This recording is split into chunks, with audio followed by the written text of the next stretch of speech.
যুব ভারতী ক্রীড়াঙ্গনে পুলিশের ভূমিকা নিয়ে প্রশ্ন উঠেছে। তার মধ্যে পুলিশের আবার যা সাফাই তা বিচিত্র বললেও কম বলা হয়, অত্যন্ত উদ্বেগজনক।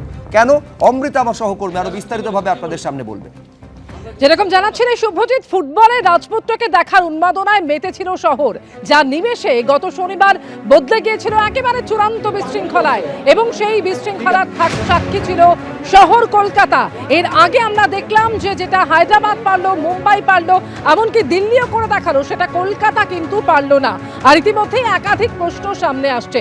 যেখানে জলের বোতল প্রবেশের ক্ষেত্রে নিষেধাজ্ঞা রয়েছে, সেই নিষেধাজ্ঞা কেন মানা হলো না? স্টেডিয়ামে একের পর এক জলের বোতল ঢুকলো, নজরে এলো না পুলিশের। পুলিশকে না জানিয়ে রাতের অন্ধকারে জল এবং খাবার ঢোকানো হয়েছিল। সকালে তা নজরে এলেও তখন আর বাধা দেওয়া হয়নি। বিতর্কের মুখে এমনই আজব সাফাই দিয়েছে পুলিশ। 8 বছর ধরে যুবভারতীতে জলের বোতল নিয়ে প্রবেশ নিষিদ্ধ। তাহলে কি করে গ্যালারিতে এভাবে দেদার জলের বোতল বিক্রি হলো? কি করে মাঠের মধ্যে মেসির সঙ্গে ছবি তুলতে এত অনুপ্রবেশ হলো? যুবভারতী কাণ্ডে এভাবেই পরতে পরতে প্রশ্নের মুখে পড়েছে পুলিশের ভূমিকা।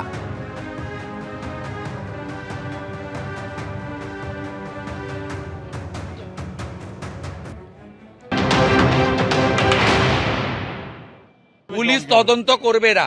20 টাকার বোতল 200 টাকায় বেচেছে, 10 টাকার চিপস 100 টাকায়, সব অরূপ আর সুজিতের লোকেরা। পুলিশ এদের ধরবে নাকি? পুলিশের হাতে তদন্ত রাখা যাবে না, ওই জন্যই হাইকোর্টে গেছে। হায়দ্রাবাদ পারলো, মুম্বাই পারলো, এমনকি দিল্লিও করে দেখালো, কিন্তু কলকাতা পারলো না জানিয়ে চরম বিতর্ক তৈরি হয়েছে। আর এই নিয়ে কুণাল ঘোষ কি বলেছেন শোনাবো।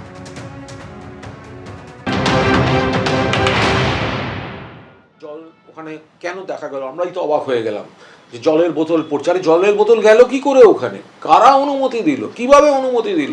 অত জলের বোতল গ্যালারিতে গেল কি করে? একেবারে ঘটনার দিন থেকে আপনারা জানেন যে পুলিশের ভূমিকা নিয়ে বারবার প্রশ্ন উঠতে শুরু করেছিল। পুলিশের নিষেধাজ্ঞাকে বুড়ো আঙুল দেখিয়ে কিভাবে জলের বোতল ভেতরে ঢুকেছিল, এই প্রশ্ন সামনে এসেছিল। এই জল বিতর্কে এবার আজব সাফাই দিয়েছে পুলিশ। পুলিশের তরফ থেকে যেটা জানানো হয়েছে, সূত্র মারফত জানা যাচ্ছে যে রাতের অন্ধকারে পুলিশের নজর এড়িয়ে জলের বোতল এবং খাবার ঢোকানো হয়েছিল। সকালে নজর এলেও তখন আর বাধা দেওয়া হয়নি। যুব ভারতী কাণ্ডে বিতর্কের মুখে এই আজব সাফাই দিয়েছে পুলিশ, সূত্র মারফত জানা যাচ্ছে। এখন প্রশ্ন হচ্ছে যে 8 বছর ধরে যুব ভারতীতে জলের বোতল নিয়ে প্রবেশ নিষিদ্ধ ছিল। মেসি শোয়ের আগের দিন স্পষ্ট বিধাননগর পুলিশের তরফে সাংবাদিক বৈঠক করে জানিয়ে দেওয়া হয়েছিল যে জলের বোতল নিয়ে প্রবেশ নিষিদ্ধ।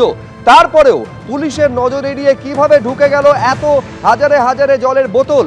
প্রশ্ন উঠতে শুরু করেছিল। তারই মাঝে পুলিশের এই আজব সাফাই যে পুলিশকে না জানিয়ে রাতের অন্ধকারে জল এবং খাবার ঢোকানো হয়েছিল, সকালে নজর এসেছিল, কিন্তু তখন আর বাধা দেওয়া হয়নি।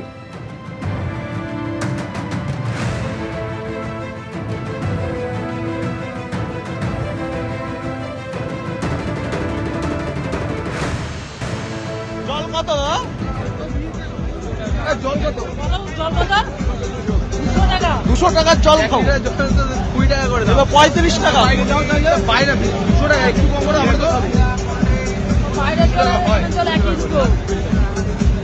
200 টাকা দিয়ে জল খাবো হিমালয় দিয়েও। এইবার আপনাদের শোনাবো শুক্রবার কি বলেছিলেন অনিশ সরকার, যিনি বিধাননগরের ডিসি। দেখুন, জলের ব্যবস্থা ভেতরে আছে, সেই জন্যে কোনো রকম জলের বোতল আনার প্রয়োজন নেই। ভেতরে স্টেডিয়ামের ভেতরে পর্যাপ্ত পরিমাণ জলের ব্যবস্থা থাকবে। জল কেউ প্লিজ আনবেন না।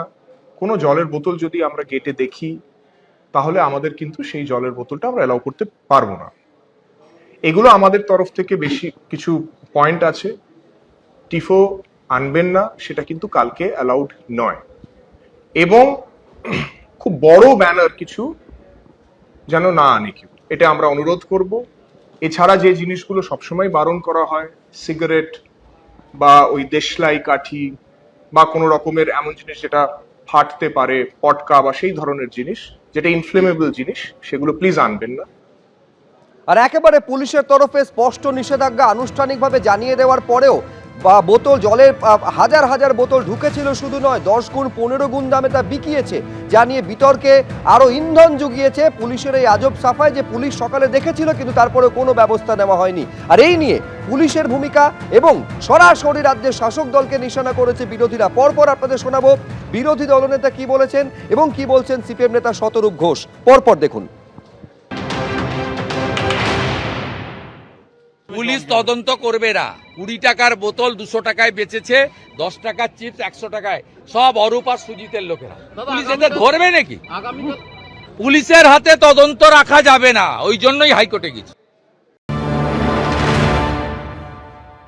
ক্রেটের পর ক্রেট জল ঢুকিয়ে নেওয়া যায়, জলের বোতল ঢুকিয়ে নেওয়া যায়, তার মানে চাইলে রাত্রিকারে যুব ভারতের মধ্যে কেউ চাইলে একটা বোমও ঢুকিয়ে নিতে পারতো, বিস্ফোরণ ঘটিয়ে মেসিকে মেরেও দিতে পারতো। আর তারপরে মমতা ব্যানার্জি মেসির পরিবারকে 2 লাখ টাকা ক্ষতিপূরণ আর একটা হোমগার্ডের চাকরি দিতেন। ঘটনাটা কি ঘটেছে, ওখানে জল বিক্রির নাম করে অরূপ বিশ্বাসের ইলেকশন ফান্ডের টাকা তোলা হচ্ছিল। প্রথমে যুব ভারতীর ভেতর জলের বোতলকে নিষিদ্ধ করা হলো, বলা হলো যে ভেতরে জলের ব্যবস্থা থাকবে, কোনো ব্যবস্থা রাখা হলো না। একদিনে যুব ভারতী থেকে তোলা হয়েছে, অরূপ বিশ্বাসের লোক তুলেছে, অরূপ বিশ্বাসের হয়ে ইলেকশন, কদিন পরে ভোট আসছে, ইলেকশন করবে বলে। সুতরাং তৃণমূল কংগ্রেসের জোচ্চুরি কালোবাজারির এর একটা উদাহরণ হচ্ছে এই ঘটনাটা। বিরোধীরা যখন একযোগে শাসক দলকে নিশানা করছেন তখন শাসক দলের কি প্রতিক্রিয়া, তৃণমূলের রাজ্য সাধারণ সম্পাদক কুণাল ঘোষ কি বললেন দেখব। তো সাধারণ ম্যাচগুলোতেও তো বোধহয় এই জিনিস দেখা যায় না। আবার শোনা গেছে সেগুলো আবার বহুমূল্য ছিল, বহুমূল্য। তো এখন আয়োজকদের তরফে তো বিরাট গাফিলতি বারবার দেখা যাচ্ছে। তারা কোনো ধরাকে সরাজ্ঞান করেছেন, তারা কখনো অভিযোগ আসছে ক্রীড়ামন্ত্রী আগের দিন 4 ঘন্টা বসেছিলেন, ফোন করা সত্ত্বেও তারা এসে বলেননি যে কি কি প্রোগ্রাম শিডিউল কিভাবে কি হচ্ছে। আবার পুলিশের বৈঠকগুলো তারা সিরিয়াসলি নেননি, একটা চরম ঔদ্ধত্য দেখিয়ে বেরিয়েছেন। এবার রাতে যদি তারা এসব পারমিশন দেন বেশি মুনাফার জন্য, এগুলো গরিত অপরাধ। আবার সকালে এত সকাল থেকে লোক ঢুকেছে, সেই সময় আবার যদি পুলিশ বাধা দিত তখন আবার কোনো নতুন সিন ক্রিয়েট হতো কিনা সেটা পুলিশ ভালো বলতে পারবে সেই পরিস্থিতি কি ছিল। কিন্তু মাঠে এই জল ঢোকা বা মাঠে জলের বহুমূল্য ওই বোতল, এগুলো মানে একদম ঘোরতর অপরাধ। মানে যে বা যারাই করে থাক বা যাদের নজরদারিতে গাফিলতি থাক, এটা তীব্রভাবে নিন্দাযোগ্য এবং যারা এর জন্য দায়ী তাদের আইডেন্টিফাই করে ব্যবস্থা নেওয়া উচিত। আর এখানে এই প্রশ্ন বারে বারে উঠছে পুলিশের ভূমিকা নিয়ে। মেসির মতন যখন একজন বিশ্ববিখ্যাত খেলোয়াড় তিনি আসতেন, সেখানে পুলিশের নিরাপত্তার প্রশ্নে এত দায় সারা মনোভাব কেন?